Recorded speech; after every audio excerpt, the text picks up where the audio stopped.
90% of the members of the Texas legislature could care less what happens next Tuesday in their districts because they were elected in the primary. Right. What happened in the primary is normal folks quit coming to the polls.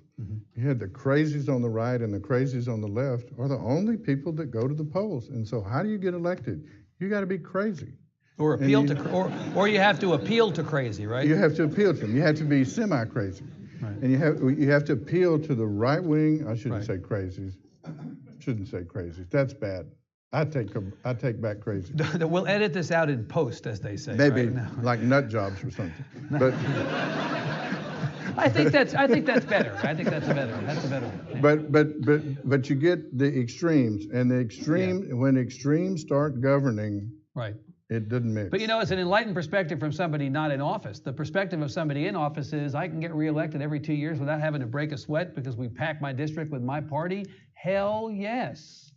And then we end up where we are. We have maybe a total of 3 competitive House races and 0 competitive Senate races on the ballot next Tuesday. Why are we bothering to have an election? And that is true in Congress. And so even the 1 competitive congressional race out of 36.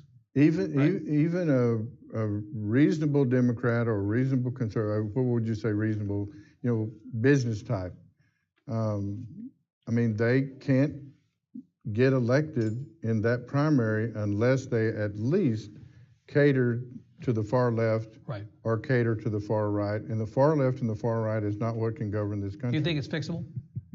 Oh, you would have to turn, the Supreme Court would have to say legislators cannot draw their own districts. It has to be, like Wentworth was talking about, it has to be, some sort of commission appointed as bipartisan as you can get to. So the answer is no, it can't be fixed because the Supreme Court's never going to do that.